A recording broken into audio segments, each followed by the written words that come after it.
Social paradise for Americans. Nightclubs, casinos, beautiful beaches. But all that changed when Fidel Castro overthrew the government in 1959 and installed a hard-line communist regime.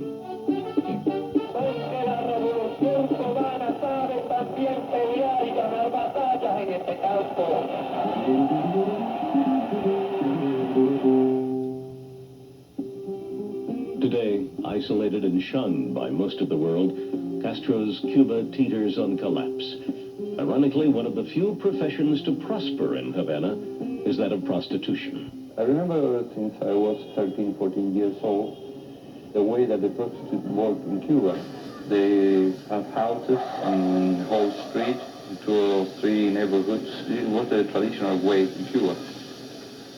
Having recently defected, Tico has seen a change in Cuba's prostitution over the past 30 years. Cuban women are beautiful, are very sensual, very romantic. This is the woman that I remember in Cuba. Right now, there's another way to prostitution. La jinetera is the new product of the revolution. The jineteras are a doctor and an architect by day, and by night, especially by night after 6 p.m., start to make another kind of life.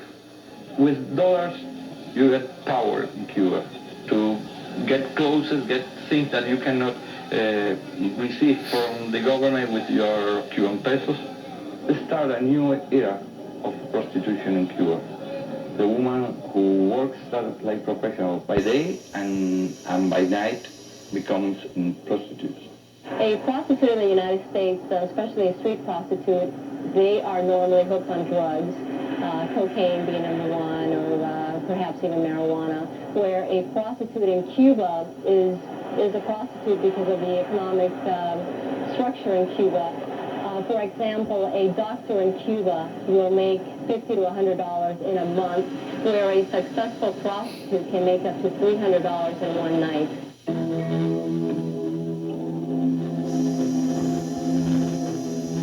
Images of Cuba are difficult for foreign journalists to capture. A producer went underground in Havana to record interviews with 4 Cuban prostitutes. This girl is only 17. Her family is trying to make repairs on their house. She has turned to prostitution to help pay for the renovation. My father makes a salary in national currency, which is not good enough. It's not worth much. There is no food. I have to accept whatever I can get. Sometimes only $40. Carmen is a 30-year-old widow and mother of 3. She's been a prostitute for 10 years. My family doesn't really know what I do. Sometimes they are suspicious. Due to the economic situation, I have to work as a prostitute. It's the fastest way of getting money into the house and helping the house economy. This is the way of life. I have sex with tourists from all over the world. You either go to the hotel or go to the discotheques to dance, or you just go out at night and walk the streets. Sometimes I sit in the lobby of a hotel. Somebody will come up and ask me how much for the night. 21-year-old Elena works the nightclubs and along the Malecon, the famous seawall in Havana. Sometimes I walk along the Malecon, and someone whistles at me to come over, and I start a conversation. They pay me for sex. No big deal. I know it's the wrong attitude in life, but it's the only way out. Cece is Elena's older sister. She was a nurse before becoming a prostitute. She lives with her grandmothers, who have no idea what she does. You know, I'm not an ugly girl.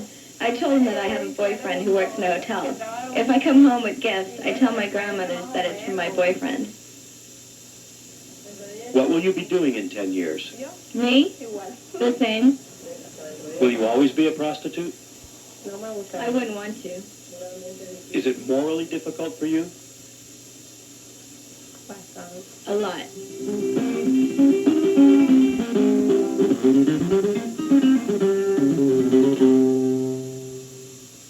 But how do you stop it?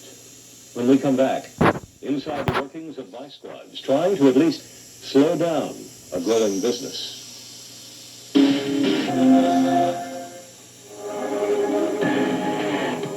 Vice, crimes dealing with gambling, pornography, prostitution. On the front lines in this fight against moral corruption are some of the country's most active vice squads. Come here a minute. I'm all excited. I want to get on. When I was Hollywood Vice, I arrested over 1,000 trips. We are not making any judgments. We're doing our job. I realized at a very young age that I could make money off of men instead of giving away for free. 3 or 4 calls, $500 a pop. It's not unrealistic.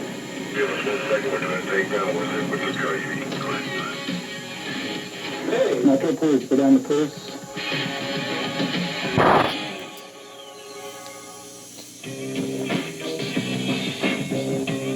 Legalized prostitution is big business in Nevada. While legitimate brothels are allowed to operate in 10 of the state's counties, it's illegal to sell sex within the city limits of Las Vegas. Here on the streets of Glitter Gulch, the main form of prostitution exists in the outcall service. On the Vegas Strip, handbillers pass out flyers advertising adult entertainment. Call girls, they're professional. They make go boom boom. Boom boom boom. Boom boom boom. I like to take that.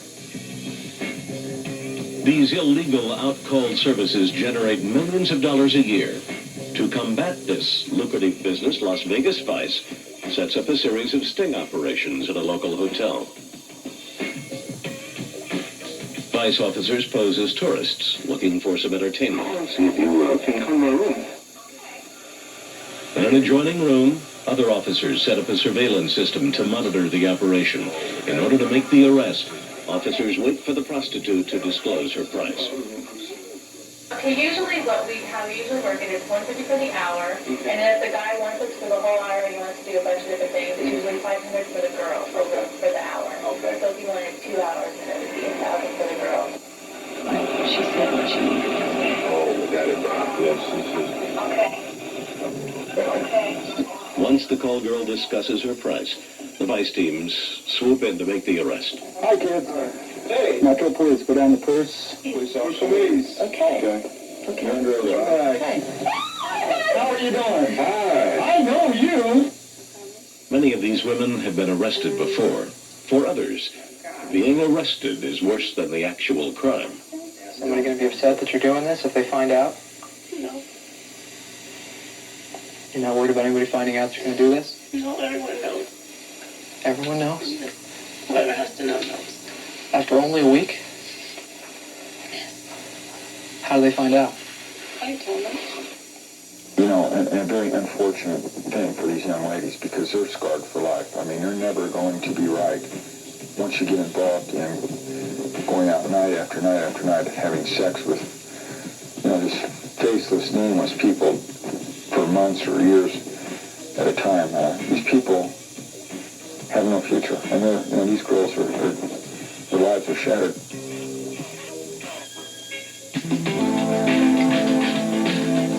Across the country, officers of Miami Vice, made famous by the television series, are conducting a briefing to discuss the upcoming John detail in West Little Havana. Takedown 1 is going to be behind the wall, over here, behind the Humana, same as usual. Again, you've seen the guys, you've been through this 100 times, so I'm just briefing the rookies. Takedown 2.